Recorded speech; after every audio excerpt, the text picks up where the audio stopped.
Hello, welcome to Grid Live Wrap Up. Joe Samaniego here, along with Isha Azim from Racing with Isha. We have Alex Anderson from the Gay Racing Podcast, Ben Schneider from Ben Schneider on YouTube, and Kobe Lambert from the Podium Finish. A big thank you to our Patreon subscribers, Colin, Michelle, Mark, Robin, David, and Matthew. I want to give them a big thank you. And of course, we're going to be mailing to them these Grid Network stickers. If you want a Grid Network sticker, click on the link, become a Patreon member. Very fun way to thank all our Patreon subscribers. And of course, you can also do buy me a coffee. You want to buy a cup of coffee for a particular member of the Grid Network team or the YouTube Super Chat. And of course, if you're not watching us live, you'll see the YouTube thanks button. You could thank a member from our team on the air, and they'll thank you the next time we're on the air live. Now, we had a fun race weekend. We got to start recapping with, I think, the big race that a lot of people thought was going to play out with some big playoff drama. Las Vegas, NASCAR Cup Series. Isha, what a race we saw out there in the desert. That's right, Joe. An exciting South Point 400 saw Christopher Bell close the gap in the final 5 laps of the race. But in the end, Kyle Larson brought home the checkered flag and punched his ticket to the Championship 4. Now, Bell and Larson were nearly side by side there at the end, and we know that these two have a history of racing each other hard but clean from the days at the Chili Bowl up to today. Now, Larson thanked Bell for the clean racing for the win, and the defining moment definitely has to be the pit stop, where Bell had a 9.4 second pit stop while Larson had a 9.0, and that was the moment when he took the lead from Bell. Now, Kyle Larson is in the Championship 4 for the first time since his championship season. Does he overtake Byron as the favorite from Hendrick Motorsports? Ben, what do you think? I think so. And the reason I give it to Larson over Byron is because because Larson's been here before. Larson's been in a position like this where he's won the opening race, the round of 8. He's gone on to win a championship in the era where every championship race has been at Phoenix. Now, it's not to say William Byron's a rookie or that he doesn't have experience in similar situations like that, but I think the extra experience that Larson has in this exact kind of scenario wins out over William Byron in this case. That's not to take anything away from the season that Byron's had, and that's not to say Byron can't also get the job done when it comes time to Phoenix should he advance there. And you can see he's currently in the best position of the drivers that are not currently locked in. Of course, Larson's the only one that is, and 9 points is certainly no huge advantage. I know it's only been one race, but I'm not saying Byron can't win the championship. He absolutely can, but if you had to ask me who the favorite is, not just from Hendrick Motorsports, their 2 drivers, but everybody still competing in the playoffs, I'd have to give it to Kyle Larson. Certainly, you look at the momentum of the last 2 years, the first race winner in the round of 8 going on to win the championship,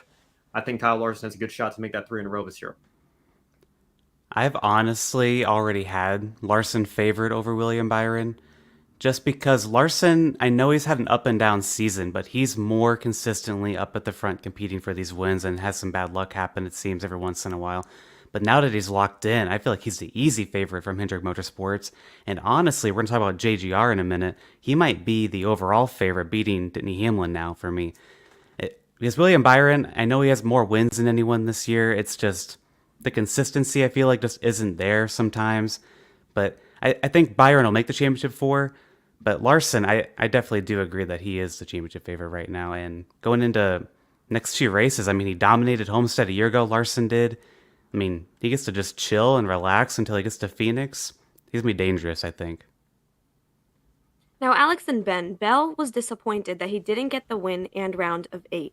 Without the win, he is 2 points below the cut line, and ahead of him, Martin Truex Jr. and Denny Hamlin are tied 2 points above the cut line. Now, William Byron is only 9 points above the cut line, and while Rick Hendrick has 1 car in the Championship 4, Larson's team is the only one locked into the Championship 4. JGR has all 3 of their teams near the cut line. Now, there's a buffer from Tyler Reddick, Ryan Blaney, and Chris Buescher, who are way back 29 points below the cut line. So for Joe Gibbs Racing, Alex, starting with you, was this a setback for the organization, and how do they regroup for Homestead? For Martin Truex Jr., he was already behind. I think he actually had a better day, but then they shot themselves in the foot. I know they regrouped to get a top 10 finish, but just kind of a really off day once again for the 19. First top 10 for them since Watkins Glen, which is good, but I don't think it's going to be good enough to advance. Denny Hamlin led some laps today, but like I said, I just don't think he's really the favorite anymore. He's just not as strong as he was at the start of the playoffs. But for Bell is really the leading man for Gibbs after today. I mean, he almost won the race. I don't know if this was necessarily a setback for the organization as a whole. I definitely think they all three still have a shot at making the championship four. I don't see that happening necessarily, but I feel like for Bell, this is a big step in the right direction. So close. If he doesn't make it, that's really going to sting. But Truex is just the wild card for JGR. I don't know what to think of them. Just the call with James Small keeping them out and Truex being frustrated on the radio all day long and then come back to a 10th place finish. It's like, you want to call this a bad day? But was it? Because they haven't had this kind of a good day since, August? September? So, yeah, I don't know. It's very interesting. I definitely wouldn't call it a setback. You had 3 cars in the top 10 today, and they're all basically right on the cut line there. It'd be hard for Gibbs to honestly be in a better position. The only way they could be in a better position, I think, is if Christopher Bell had one more lap and gotten around Larson for the win today. You could say it's a setback for Ty Gibbs, I suppose, with the problems that he had later there in the race, but Ty Gibbs isn't racing for a championship right now. Ty Gibbs is a rookie just trying to finish out his first season and gain as much experience as he can to become a championship contender a few years down the road. For the 3 championship contenders for Gibbs right now, and let's not forget 2019, they've done that before, taking 3 of the 4 championship 4 spots. So I wouldn't put it past them to do that again with this crew of drivers that they have this year. But again, it's kind of crazy that we're talking about Martin Truex Jr. here with a 9th place finish today, and that's his best finish since whenever it was. I think Watkins Glen in August a couple months ago. So that team, I'm with you, Alex. It's certainly a wild card right now. I know that team obviously won the regular season championship. They have a lot of pace. They have the capability to do it. They just haven't been doing it the last several weeks. And again, we shouldn't be talking about a 9th place finish as their best result in a while, but that's where they are right now. So it'll be interesting to see if they can build on this and recapture some of that magic from the regular season and go on a championship run. But I don't think it was a terrible day for JGR by any means. Like I said, 3 of their 4 cars in the top 10, and just came up just a little bit short of punching Christopher Bell's ticket to a championship 4. I think if they take this momentum and use it the right way, they've got a great chance over the next 2 weeks to get the job done. Now, I've got a follow-up for you guys here. So, Homestead is one of Reddick's best tracks, and should he win, it would put 2 of the 3 JGR cars below the cut line. Byron has won at Martinsville, and Hendrick Motorsports has more wins than any other team at that track. So, Ben, if a non-JGR team wins at Homestead, how likely could we see only 1 or even no JGR teams in the championship 4? I think that would be very likely. You mentioned Reddick, obviously Byron as well. It has had some strong runs to that track before. It worked out perfectly for Reddick when that was the championship race, because it allowed him to go win a couple of Xfinity Series championships, I think, when he made those Final Fours. But yeah, I think if a Gibbs team doesn't win Homestead, I think it's going to be very tough, especially if it's another playoff driver. Like if it's a wild card, like what we saw last week at the Roval with AJ Allmendinger. If a non-playoff driver wins at Homestead, then it's up in the air for anybody, I think. But if you've got a driver like Chris Buescher going out and winning Homestead and taking up that second spot, well, now it's going to be very difficult for Gibbs to even get 2 cars into their up from their program into the championship 4 and take up those 2 remaining spots. So I think it certainly has to be circled on their calendar. I think it's a great chance for Christopher Bell to go out and avenge his near miss today and punch his ticket to the championship 4. Obviously, Denny Hamlin's going to be just as hungry to do that as is Martin Truex Jr. So it certainly has to be circled on their calendar for next week. Yeah, like I said earlier, at JGR, they kind of have a wild card drivers here. Truex, I would not bet money on Martin Truex Jr. is what I'll say there. Christopher Bell, like I said, he could do really good at Homestead, but I would really look at Tyler Reddick, as you mentioned, Isha and Ben.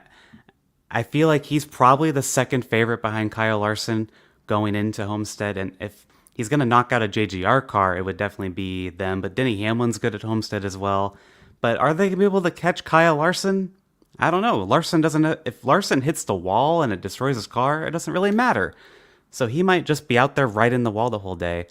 So, I mean, we'll have to wait and see what happens for sure. And you mentioned, Ben, also, Chris Buescher had a really rough day today. He could go out and win Homestead too. That's a pretty good track for him as well, I believe. So lots of things could happen. Homestead's going to be very fun to watch. Definitely, Alex. And now, while Toyota might not be in a great spot, Ford is in a worse spot. Both cars are in the bottom two positions at the round of 8. Blaney is 17 points below the cut line, and Buescher is 23 points behind after not collecting any stage points today. We know Ford didn't have the fastest car this year compared to Chevrolet and Toyota. So, Alex, starting with you, are you surprised that the two Fords are in the bottom of the playoff standings? Or are you more surprised that we have two Fords in the round of 8? I'm not really surprised that the two Fords are at the bottom of this field here because the Fords, it's kind of been well documented, have just kind of been behind compared to everyone else besides RFK. You could really say Blaney, who's at Penske, Buescher, who's at RFK, and Brad Keselowski, who's at RFK, are the three Fords who have actually really performed this year in any capacity. So two of those three being in the round of 8, that makes sense. I'm not surprised by that by any means. But them being at the bottom, I'm not really surprised. I thought Chris Buescher would do better today. And I had him in my Championship 4 before the playoffs started. But now I don't really see that happening. He's the only driver who didn't get stage points in either stage. And Blaney, I thought maybe he'd do better as well. But again, this field is so strong. This round of 8 is very strong. So if the two that are going to be at the bottom are the two Fords, I'm not really surprised by that at all. Yeah, I don't have too much to add. I'm not surprised that we got two of them in the round of 8. I think, Ryan Blaney won a race earlier this year and, has obviously, been very strong at Talladega with those magical photo finishes over the years. So, that kind of played to his advantage having that race where it is here in the postseason. And Chris Buescher as well. I mean, you can't say enough about the job RFK have done over the last, I'd say, year and a half now to really take that program back up to where it was in the mid-2000s and early 2010s before they went into their years-long slump and Brad Keselowski came on as an investor in that team. They've really turned a corner and have a lot to be proud of this year as well. But again, they just kind of missed the setup today. And now you got 2 races left. You got stages that you can make up points. I'm not going to go so far as to say it is a must-win situation already for Chris Buescher, but it's starting to feel like that's going to be his best chance to get into the Championship 4. It's going to be difficult for him to overcome this over the next 2 races and point his way in. So I think the Fords, obviously we talked about them not having quite as much speed this year. They're going to have to find some of that speed over the next 2 weekends to try to punch their tickets to the Championship 4 and take the fight to these Gibbs Toyotas and these Hendrick Chevrolets as well. Definitely, and now switching to the owners' playoff, so Chase Elliott had a disastrous weekend. He crashed on Saturday, had a backup car today, and was not fast at all. Worse, last restart, a penalty sent him back and he finished 32nd place. So the last place finish out of the teams in the owners' points. And do you guys think Elliott being in a must-win situation could complicate Homestead if racing a driver in a must-win situation? And do you think we could see controversy if a racing incident occurs? Yeah, I got to say, I'm kind of embarrassed right now because I always, take great pride in keeping track of the Constructors' Championships in Formula One and the Owners' Championships in IndyCar. I don't know off the top of my head who is not in the Owners' Playoffs that the 9 teams taking the place of. I was trying to pull those up on J-Ski here. It looks like the results from today aren't official yet. So I don't know if one of you can get that for me while we're on this segment here. The 19, I guess, Martin Truex, that I guess that makes sense with how they've been running. I think that, when you look at the situation with Elliott right now, obviously, that team's been through a whole lot this year with his suspension and then him getting hurt at the beginning of the season and, having different drivers in that car all year. So I don't know if their team chemistry's just, not been quite right all season. That probably played a role in Elliott not making the playoffs in the first place here. But I don't know. I feel like all the prestige is obviously with the Drivers' Championship, right? There are nerds like me that keep track of the Owners' Championship when we have a slight discrepancy like we've had here the last couple of years with waivers and injuries and all that. But I think, if you're at Hendrick Motorsports right now, I think all the attention is probably on the 5 and the 24 teams who are also going after Owners' Championships as well with their entries and obviously have their 2 drivers fighting for the main prize, the driver's side of things. So I just don't know that the 9 team is quite there, to be able to play spoiler on that side of a championship. So I'm personally not too concerned about seeing controversy erupt, but then again, the system does seem to breed quite a bit of that. So I guess we wouldn't be too shocked if we saw a situation occur, but I can't say I'm expecting it either. Yeah, I agree with you, Ben. I don't see anything crazy happening here. This is something to follow because, Hendrick Motorsports, they want all 3 of their cars in the Owners' Playoffs Championship 4. But I mean, the 9, that is probably the weakest car of the three that are in the owners' playoffs for Hendrick. But I don't think we'll see anything necessarily. Like if it's Chase Elliott versus like Ryan Blaney, for example, for the win, it's not going to be playing out any differently, I don't think, because they're both racing for an owners championship. I know that can be confusing to like casual fans and everything, but it's in the end, it's still a race win. So I don't think it's going to change anything on the track for the drivers or the teams or anything like that. That's right, and now let's bring Kobe in for our next section where he'll be covering IMSA. Thanks, Isha. And this year, we saw 52 cars start the IMSA WeatherTech Sports Car Championship season finale event, the 10-hour Motul Petit LeMans endurance race at Michelin Raceway Road, Atlanta. At the front of the field, the GTP class closed out the thrilling debut season for the new LMDH prototypes with hybrid technology. For the overall win, it came down to a battle between Meyer Shank Racing and Chip Ganassi Racing, which ended under a full course caution behind the safety car when a GTD car caught on fire in their final race with Acura and last race in IMSA. For now, Meyer Shank Racing, Tom Blomqvist, Colin Braun, and Elio Castronera scored a huge sentimental win. Alex, given the dark cloud hanging above their heads after the Daytona fallout with the penalty for tire data manipulation, how important was it for the MSR sports car program to go out on top with a win? This is a big feel-good moment for Meyer Shank Racing because it's just kind of been a struggle for them ever since that moment. And it's kind of sad to see them go. I mean, I think they'll come back eventually and they're going to put all their focus into IndyCar next year, which I'm excited to see how that goes. But after everything that happened at Daytona, they win that and then they get a huge penalty, which, by the way, they would have won the championship without that penalty. And it's very frustrating, I'm sure, internally for them. But, man, Meyer Shank Racing, they really needed that. I think that, just gives these drivers and the fans of Meyer Shank Racing, of the IMSA program, one last morale boost. Like, well, ending this weird, bad season on a good note. They definitely needed that. I think it might fix the reputation a bit internally if there's any bad vibes going on ever since the Daytona issue that happened. But I hope that we see them come back for sure someday, because they're a lot of fun to watch, and Elio Castroneves, I know he's not a full-time IndyCar anymore, but I really hope we keep seeing him in IMSA in some capacity, whether that's with Meyer Shank in the future or not. And also, I hope Colin Braun ends up getting a ride in IMSA while Meyer Shank leaves.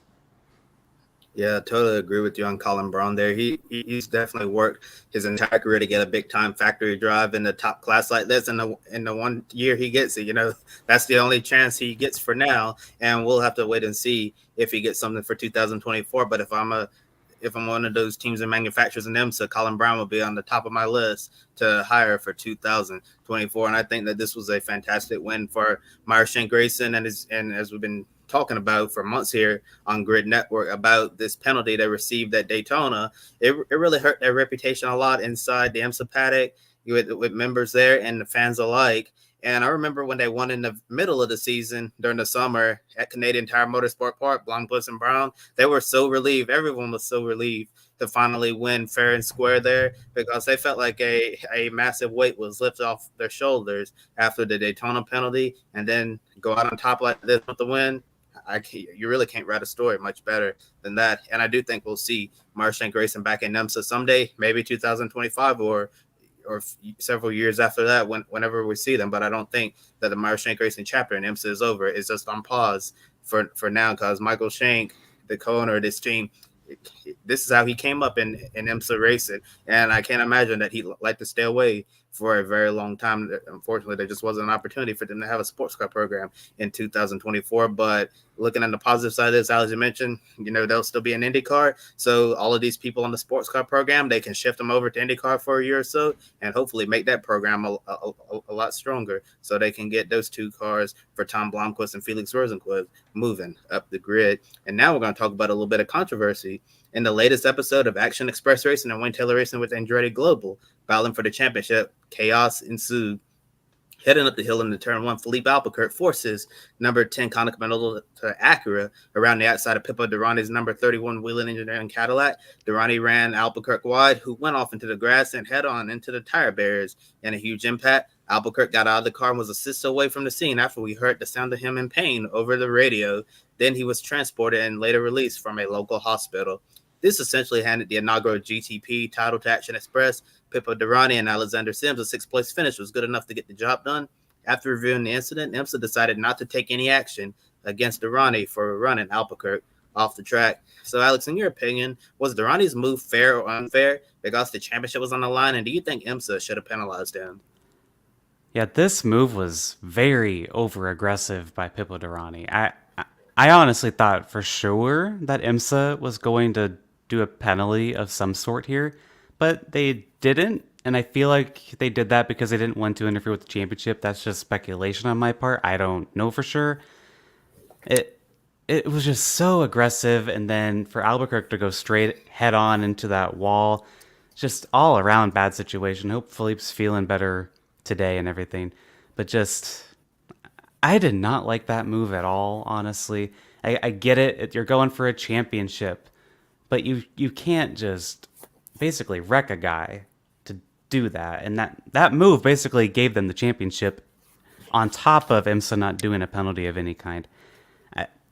I don't know. Like, I really thought that IMSA was going to do it, so I don't know what else to say about it, just because IMSA, I feel like that's the thing they would normally call. Maybe I'm wrong on that, but just very bizarre situation for me, because the 31, they definitely deserved a penalty for that, in my opinion. And for them to not do that and then still win the championship, and on top of that, in the post-race interviews, Durrani not really acknowledge what happened there, just kind of left a bad taste in my mouth.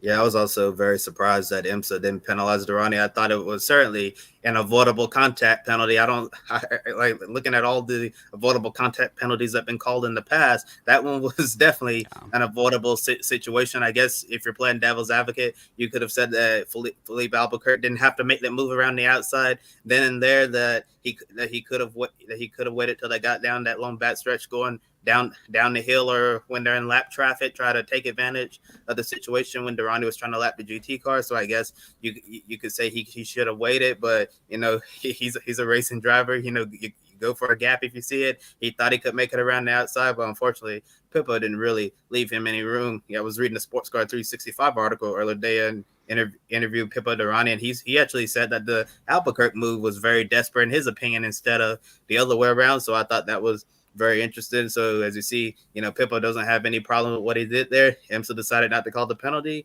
and Action Express picks up another IMSA prototype championship here. So ask the question, was the move fair or unfair? I think in this situation right here, you still had a lot of time left on the clock. I felt like it was an unfair move by Pippo, but at the end of the day, he has to live with the decision that he made here. If it was like for the final turn, like we saw a few years ago between, ironically, these same two cars, the 10 and the 31, I would have been more understanding if it was like last lap, final corner. But in this situation like this, with a lot of minutes still, well, not a lot of minutes, but still enough time left on the clock to make a move elsewhere, I felt like this situation could have turned out a lot differently. And now looking at the other class winners from Motul Petit LeMans, in LMP2, it was the number 04 CrowdStrike Racing by APR Orica, George Kurtz, Ben Hanley, and Nolan Siegel from Indy Next. In LMP3, it was the number 30 Junior 3 Racing prototype, Dakota Dixon, Garrett Grissom, and Bijoy Garg. In GTD Pro, it was the number 79 WeatherTech Racing Mercedes of Danny Hunkadea, Jules Gunon, and Maringo. And then GTD, the number 78 Forte Racing powered by US Racetronics Lamborghini, Misha Goikhberg, Laura Spinelli, and Patrick Liddy. So, Alex, one last question for this year in IMSA. Did anything stand out to you? Like, what else stood out from you from this race, and how will you remember the 2023 season? Yeah, a few things. Dorian Pinn is really good. She drives in the Iron Dames team. She is so impressive to me. She is 19, I believe.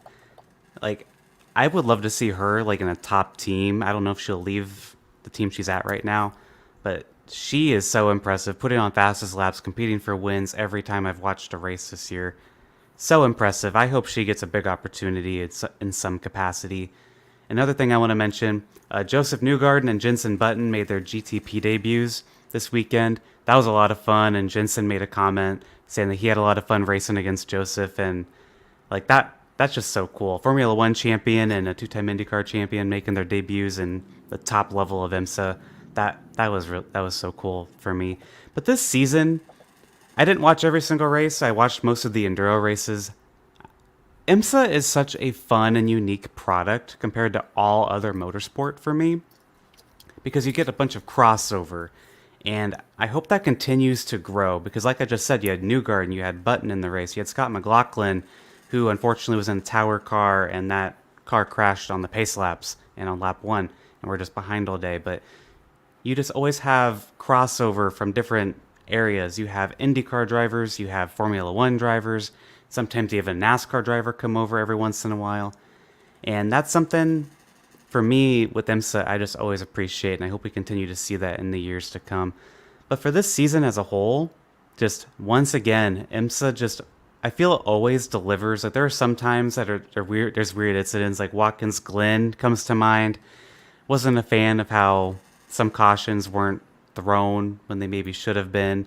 But then you also have to look on the bright side. Like the Rolex 24 was phenomenal. For me personally, I stayed up the whole 24 hours this year.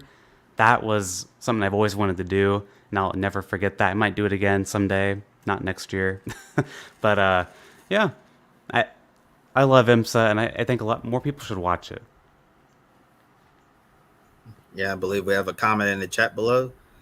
If we can display that on the screen. Yeah, Adam Limmer said it was nice to see the GTP class back in IMSA. Yeah, definitely. Adam has been quite a season for GTP. And what stands out to me from this entire season has been the parity we've seen in GTP. It was just so amazing, seeing so many different teams and driver pairings win all year long. The BOP was pretty good. And, that's typically rare to say in sports car racing because there's typically, some manufacturers who are always in the mix, and you have one who's complaining and not happy. But I think IMSA did a pretty good job with the BOP this year, with all the manufacturers been able to find victory lane. Really excited to see what Lamborghini has next year when the Iron Lynx is going to be filling the car for the Enduros in 2024, and in 2025, we're going to see our first Le Mans hypercar in IMSA competition with Aston Martin, bringing their prototype over in just a couple of years' time, and who knows what other manufacturers out there who could be entering the top category. It's definitely an exciting time to be in sports car racing.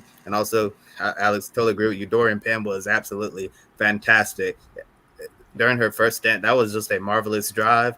She just wasn't the leader in GTD. She was ahead of all the GTD pro cars, like drivers who are factory back drivers.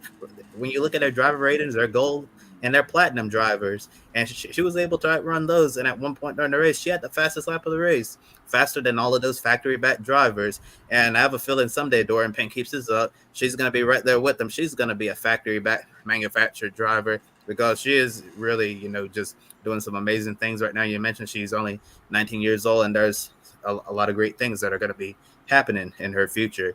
Yeah, so I'm sure we're going to be talking about Dorian Penn a lot for many years to come in sports car racing or whatever other forms of racing she may get into in the future. And one last point, after 25 years, that's it for the factory back Corvette racing team. I know a lot of Americans have been following them for so many years, love Corvette racing.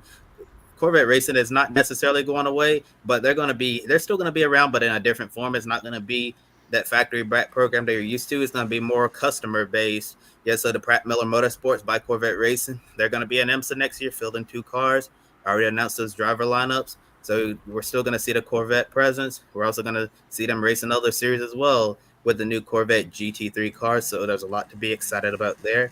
And we've talked about the GTP champions, and now let's take a look at the champions across the board in all IMSA classes. And starting in LMP2, it was the number 52 PR1 Madison Motorsports, Orica Ben Keaton and Paul-Luc Chaton. LMP3 was number 74 Riley Motorsports with Gar Robinson and GTD Pro. Number 14 Vassar Sullivan Lexus of Jack Hawksworth and Ben Barnacote. And luckily, they were able to clinch state championship by simply taking the green flag. If you watch later on in the race, Kyle Kirkwood had a big off in the grass, ended up tearing off the splitter and the nose on the car there. So that would have been a problem if they needed to actually race towards the end and finish in a certain position. And also another team that didn't have a great Petit Le Mans got involved in an accident once darkness fell. GTD number one Paul Miller Racing BMW, Brian Sellers and Madison Snow, although they didn't get the result they would have wanted to finish the season, Petit LeMans had a very dominant season, winning so many races. And the 2024 IMSA season is going to get underway in 104 days on January 27th, 2024 with the Rolex 24 at Daytona. So there I said it. And if you want to put on your calendar and start counting down the days with your own countdown clock, you got 104 more sleeps until it's time for the Rolex 24 in 2024. And now I'm going to bring Isha and Joe back on so you guys can talk about the Indonesian Grand Prix and MotoGP.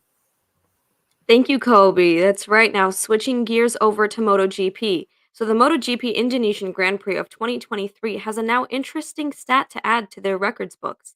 We saw 2 lead changes in the point standing for the first time in the sprint race era, but in the end, Pecco Bagnaia delivered a win and reclaimed the points lead over Jorge Martin. Now, Jorge has a unique record of leading the MotoGP points, but only for 24 hours. So, Joe, how did Jorge lose the points lead and can he respond? Jorge Martin put on a phenomenal race weekend until we got down to about 13 laps ago. And he pushed it too hard on that soft tire. And sure enough, lost the grip, went out. He had a 3-second lead over the field. From the start of 6th place to the lead, he had this controlled. I was shocked because we talked about this yesterday, that one of the big things was don't make the mistakes Jorge Martin had done in 2022, 2021, where he was very quick but very inconsistent, retiring too many times. Another retirement this year. He has not done that as frequent as last year or the year before, where he had between 3 to 5 retirements in a single season. Overall, he was in a really great spot to just really put Pecco Bagnaia in a defensive situation where he had to respond going into the next race weekend. That all went up essentially with this crash. He crashed out. Pecco Bagnaia worked his way towards the front. I think when Pecco saw that Jorge Martin was out of the race, that gave him the motivation to start racing harder towards the front to get the win because he knew every point was going to matter. And at the end of the day, 18 points is now the difference between the two of them with 5 races to remain. I think Jorge is going to be able to respond back. He just knows he could still push Pecco Bagnaia to the limit, but he cannot make this mistake again because at the end of the day, I felt Pecco Bagnaia, he's still not exactly championship caliber, but if your opponents are making the mistakes like Jorge Martin did this weekend, you could win the championship that way. And that's how Jorge needs to respond, is just put down the fast effort, but at the end recognize some point, especially when you have a 3-second lead, may want to start looking at taking care of the tires because this race weekend, the soft tires, if you had them, you were in trouble towards the end of the race. That's right, Joe. And as you mentioned before, every point counts here. Speaking of points, many riders missed out on them this race as only 14 of them finished the Grand Prix. And as you also mentioned, the soft tires definitely could have been better. Now, Jorge Martin and his teammate both crashed out. Marc Marquez had a double DNF weekend for Honda. And last year, 20 riders finished this race in wet conditions. So, Joe, were you surprised by the number of riders falling out during the race? I was surprised because last year we saw a bunch of riders finish the race, and I really didn't anticipate the soft tire was going to be that big of an issue. But the thing is this is only the second time MotoGP is at this track in Indonesia. They've raced here before, but that was a different track quite a while ago. Now, first time dry conditions. I anticipated faster pace. We saw that. I did not anticipate the soft tires were going to struggle as much as they did, because as Alicia Espargaro said after the race, he knew he was in trouble shortly when his soft tire started to give away. So he was done for. At the end of the day, I did not anticipate to have so few riders. 15 positions, the top 15 score points. Going back to Jorge Martin, if he did not crash out, even if he fell back, still scored points in the top 10, he could have fallen back to last place because at the end, only 14 drive riders scored points because only 14 were left running. It was a big surprise. I'm thinking next year they're going to have a better idea of the grip level, the kind of abuse the tires go through in this race, so we'll have better tire situation, not a repeat this year, because at the end, it was very one-sided once it became clear that the soft tires were not holding up to the medium or even the hard tire. Definitely, Joe. And now, if we look towards a team and rider who are improving lately, we have Fabio Quartararo and Yamaha. Now, he's had two podium finishes in the last three races and only one finish outside the points. We now approach Phillips Island for the Australian Grand Prix, and this is a race that he has never finished in MotoGP, as he DNF'd in 2019 and in 2022. There was no race in Australia in 2020 or in 2021. So, do you think Australia could be an opportunity for him and the Yamaha team? I think so because at the end, Phillips Island, this track, if folks watched this race last year, they saw the nature of this race. It is almost pack racing with the motorcycles. That you can't really get that far away. So already last year, when we saw Mark Marquez struggling the Honda, he nearly won this race, but Suzuki, Alex Rin took the win. This is a great opportunity for Yamaha to do that. Thing is, Fabio Quartararo, his record here, as he said, since he went to MotoGP, he has not finished a race here. Not much better for his teammate, Franco Morbidelli. Has a couple DNFs here. One of the big things I think for Yamaha, those riders, they're really going to have to focus on, okay, having a good qualifying effort. Because even though it is somewhat pack racing, there's a lot of slipstreaming. If you're towards the back, the mid pack is going to be much harder for you to get towards the front. If you could have a solid lap in qualifying and be towards the front, I'm thinking the top two spots. Maybe you could get lucky in the third row, but for sure the first two rows, you got potential for a good solid race. And Fabio Quartararo, I'll be honest, I'm starting to think he could pull off an upset win if he has a good qualifying effort. I think the sprint race is going to be really interesting because now you got a sprint race where do you really push the limit because you know the Grand Prix is coming up? That could be an opportunity for Yamaha. I think Fabio Quartararo could lead the way, but they need to qualify really well first because, once again, if they're qualifying towards the back, mid-pack, it could be another DNF for Fabio Quartararo at Australia. That's right, Joe. And this certainly was an interesting weekend for MotoGP. Going forward, it's going to be a close race between Jorge Martin and Pecco Bagnaia. As we mentioned, every point's going to count. But now let's bring Alex in to go over the grid ranking. That's right, the grid ranking. As you guys were talking about, Jorge Martin had a costly error, and that has eliminated him from the grid ranking world championship. His score has dropped to 13.79, and he cannot overtake Alex Palou.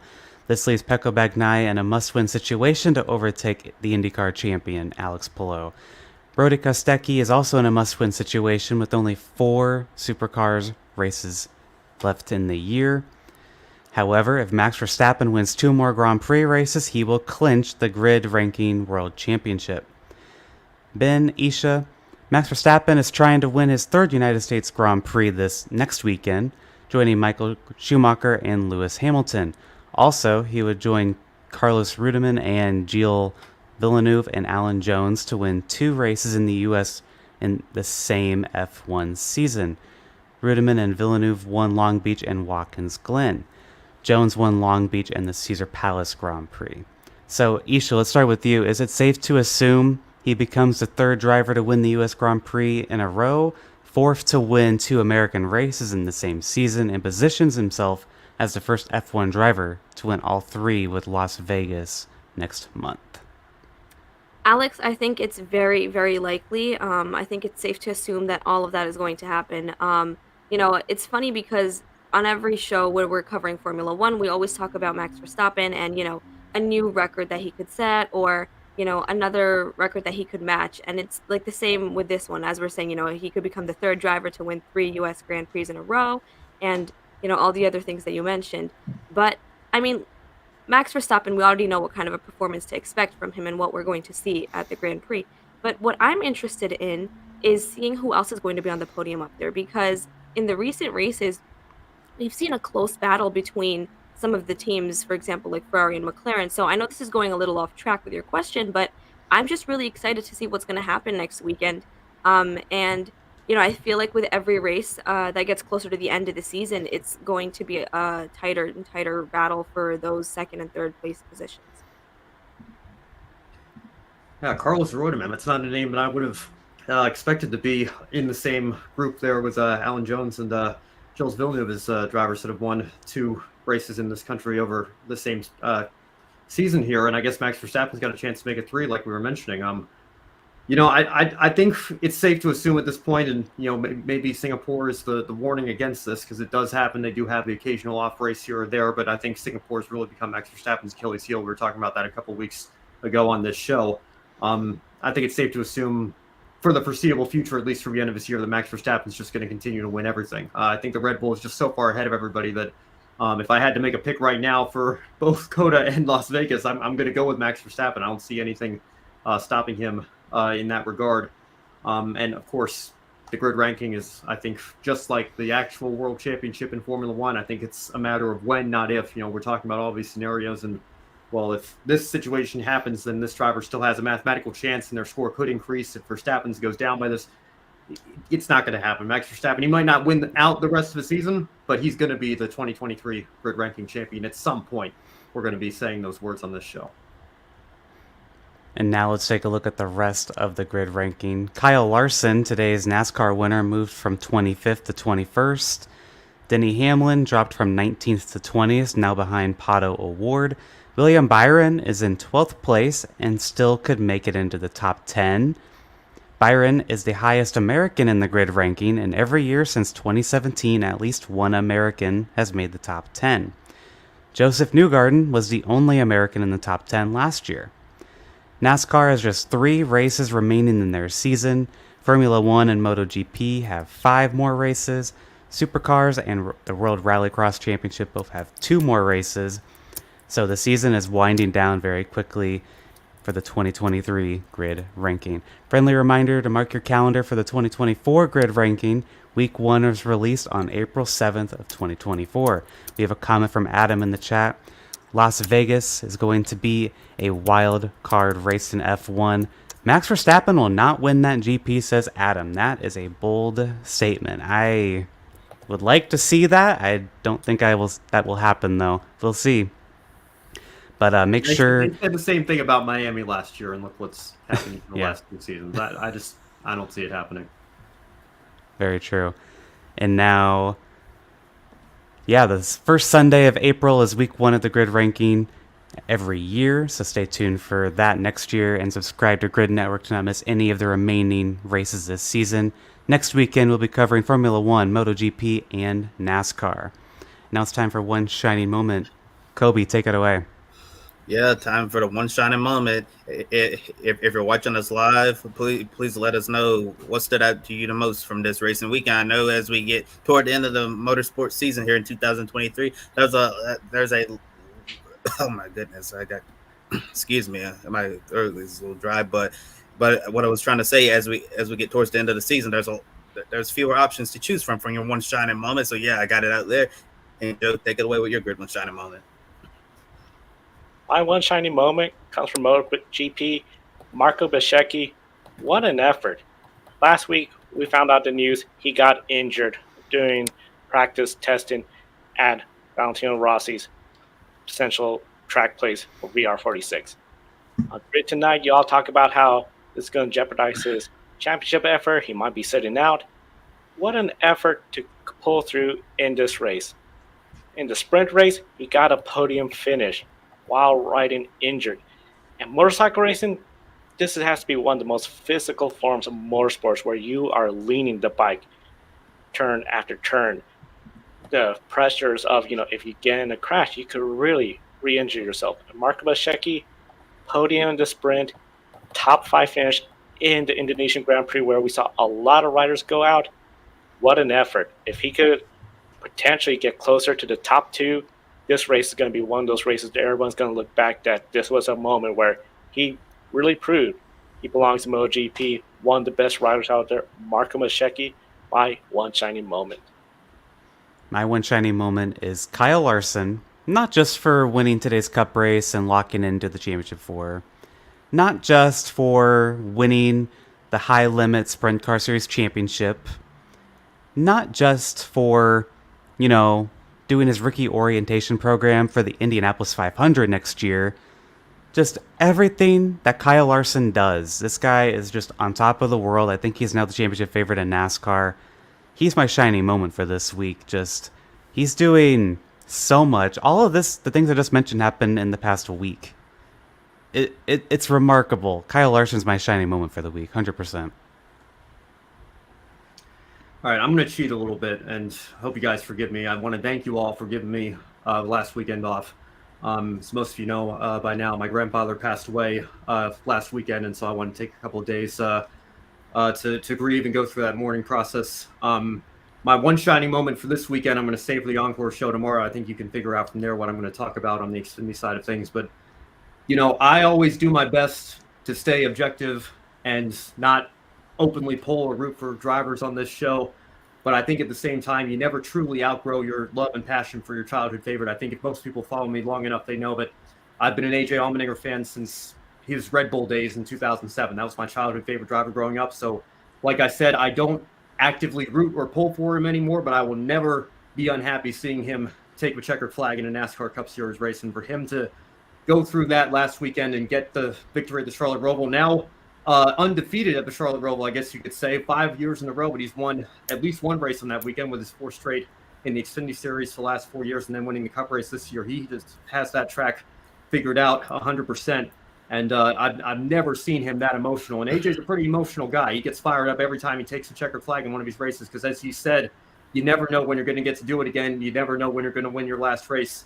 And with the rumors of him maybe going back to Xfinity next year, we don't know who's going to be in that College 16 car.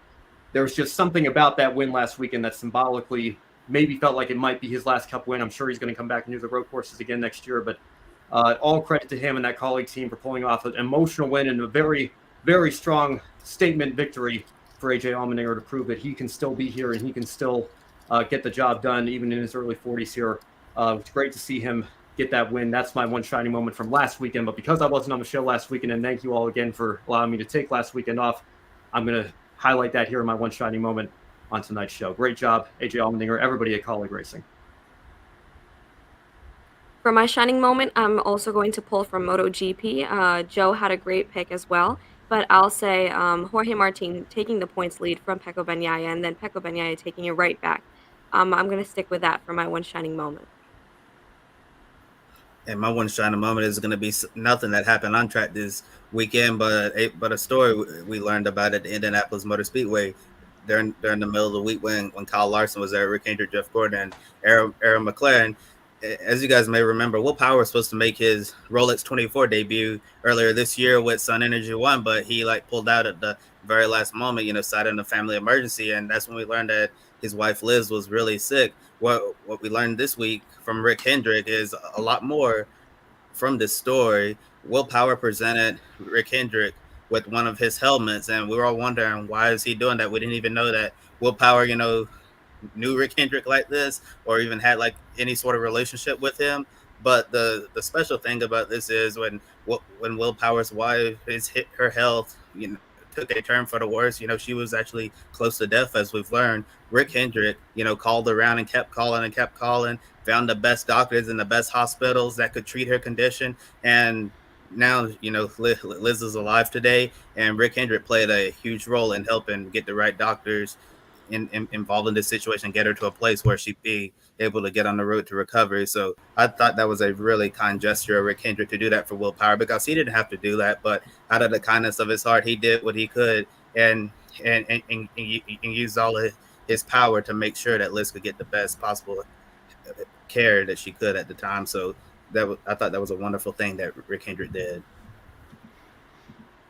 Great shining moments from everyone, and we encourage everyone to be sure to comment in the chat room with everything going on. And we do have some breaking news from NASCAR world. One of the big things we know, the big thing in NASCAR post-race inspection, Ryan Blaney has been disqualified. So that means his top 10 finish, essentially, he's going to be further down now in the standings. Alex, I'll start with you. He's truly in the must-win situation now. There's no hope because essentially he gained, 1 point now, 36th position? Yeah, he needs to win then, and he was already in an unlikely situation in the first place, so that's awful for Ryan Blaney. kind of surprised, honestly, because it's not like they had like a crazy good car today either. So I'm curious on what this infraction was, if we know that. It was But a left. Yeah. It was a what? Sorry, Alex. It was a left front shock infraction per Okay. Kelly Crandall's here. I've got her tweet pulled up. Didn't meet overall specified length. That's as much as I know at this moment. Okay. Yeah. He's gonna have to win, and Homestead is an okay track for him, and Martinsville, that's all about track position now with his current package. So he's gonna have to get the pole at Martinsville, I guess, and not get passed. Yeah, I don't know. I hope Brock wasn't too deep into his Carson Hocevar article, because he's gonna have to do a rewrite now, I guess. But yeah, that is like you said, Alex. There is no path forward, I think, for Blaney to point his way in at this moment. Like he was already facing an uphill climb, not in the championship four as the points stood, and this is certainly going to hurt him. He loses all the points from today, or almost all the points. I guess maybe he gets 1 point for the last place finish, like you were mentioning, Joe. Yeah, there's nothing more to say at this point. I mean, obviously we'll get more reaction as the news continues to break here, and the point standings will be updated in the coming minutes here. But yeah, I mean that's the biggest takeaway I have seeing news like this, is that you better win now. There's no path forward. At least I don't think there might mathematically be a path forward, but realistically speaking, it's win or bust for the 12 team after this disqualification. There's no way around that. Yeah, huge implications, and I think for Penske, this just continues what is a lousy 2023 season. We saw what happened in IndyCar, not exactly anything going great there. Coming over to NASCAR Cup Series, the same thing too. Overall, I got to ask this follow-up question to you both, Alex and Ben. When it comes to Ryan Blaney, he's never a driver where we see as like a championship contender, like Joey Logano, Brad Keselowski when he was there. He always seems to be that third guy there. 1-2 wins, especially at Talladega. Does this hurt the confidence of that 12 team, Alex and Ryan Blaney? Because it's no longer just, okay, we got a decent finish, we're going to come back at Homestead. It's now, well, we're in this bigger hole. We haven't won at Homestead. Martinsville, do you think this is going to really hurt their confidence in the remainder round? Well, first I want to comment that you called this a lousy season for Penske. They won the Indy 500. Joseph won several races. And Ryan won the Coke 600. It was a lousy season for Penske, but I do find that very funny. But yeah, Blaney, he's someone I think really struggles with confidence every once in a while and just kind of gets in his own head. So I mean, this doesn't help at all. I think he's been better with that, but this isn't ideal by any means, obviously. But I don't know. I think with Blaney, he's in the next few years, let's say 2 years, he's really gonna have to start winning more races. He can't just get this 1 win a year, maybe 2 wins a year. He's gonna have to pull out like a 3+ win season. And I feel like right now at Penske, he's like, when the next contract negotiations come up, he's probably the odd man out, because I think Cindric's gonna be there for a very long time. He's still under 100 starts, and Logano's probably the rest of his career. So if Penske ever wants to make a change, they're probably gonna be looking at Blaney to possibly replace, just based on results alone. He's a great race car driver. He's always consistently up in the top 10, sometimes top 5. But I mean, this penalty for this championship, I mean, they got in through Talladega, but it definitely doesn't help, and it definitely is a big blow to Penske's already rough season. All right. Well, let me see. Forgive me. I'm trying to pull up a couple of tweets here for updates. Alan Cavana says Blaney goes from top 10 finish and 39 total points scored today to a last place finish in 1 point. So that's a 38-point swing not in his favor. So obviously he's in a must-win situation. Inspection looks like it's complete. So Kyle Larson is officially the winner. So no issues there. And the official rule book number is 14.11.3.5. And number 12, quote, had a left front shock that didn't meet the overall specified length outlined in that section of the rulebook. So there's your official explanation as to what happened with the number 12 team, and I can only just continue to echo that if you're a Ryan Blaney, if you're a number 12 team with Penske, you better win now, because there is no path forward to recover from this otherwise. But I don't know that they're going to be able to, because this is an absolutely crushing blow, and it has to be a huge blow in terms of just morale over at the Team Penske shop. Like you mentioned, and to Alex's point as well, I wouldn't say it was a lousy season for Penske and IndyCar with all the oval races with Joseph Newgarden won, including the biggest one of them all. But like we talked about earlier in the show, it seems like the Fords have just been a little bit behind the Chevrolets and Toyotas all year. They have won some races here and there and been competitive on certain types of tracks, but I don't know that this is something that this 12 team is going to be able to recover from. I mean, we'll see how they bounce back at Homestead, but it is going to be very, very difficult, I think, to in a season like this where the Fords have been a little bit behind the 8 ball. I think if they can come back from this, it's going to be remembered as, I think, one of the greatest comebacks in the history of this playoff era, because they, it's just, I can't imagine the blow that they must be feeling right now, losing all those points, in an instant just because of an issue in tech. An issue in tech. One of the big things, looking at the revised results, Chris Buescher goes from 11th to 10th place, so that's one more point for him. He's still pretty much at a must-win situation. And then you got Joey Logano, 11th place, the highest finishing Penske driver. Essentially, besides Roush Fenway, Keselowski Racing, the only other Ford up there in the top 15, besides Kevin Harvick right there in 15th, his teammate Eric Almirola in 13th position. Definitely going to be following this and more. Any latest news, of course, will be on Grid tonight if there's further updates about this situation. And, of course, encourage everyone, tomorrow, Ben Schneider, Brandon Crossan, they'll be on the air for Grid Encore. They're going to be recapping the weekend at Las Vegas for the NASCAR Xfinity Series and ARCA West at the Las Vegas Bull Ring. So be sure to tune in to that. You can do that by subscribing, hitting the bell icon so you don't miss that. Grid tonight every Wednesday. Women in Motorsports on Friday, and then we do this all over again next Saturday with Grid Live pre-race and a wrap-up on Sunday.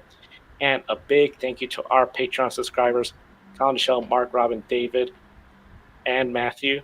They're all going to be getting these Grid Network stickers sent to them in the mail. As a big thank you to them. If you want some Grid Network stickers, subscribe to our Grid Network Patreon page. Invest in us each and every month, 2024.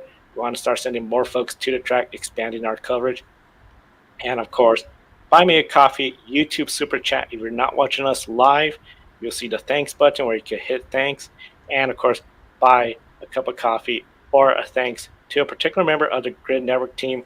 We all do this for fun because at the end, we all love motorsports. We love sharing our passion with you, the audience. And thank you all for always tuning in. For Ben, Isha, Alex, and Kobe, I'm Joe. Thank you for watching today's program. We'll see you next time. Thank you for watching us right here on YouTube. Be sure to subscribe and check out some of our other videos, including Life on the Grid, where we interview folks from the motorsports industry. Thank you for watching. We'll see you next time.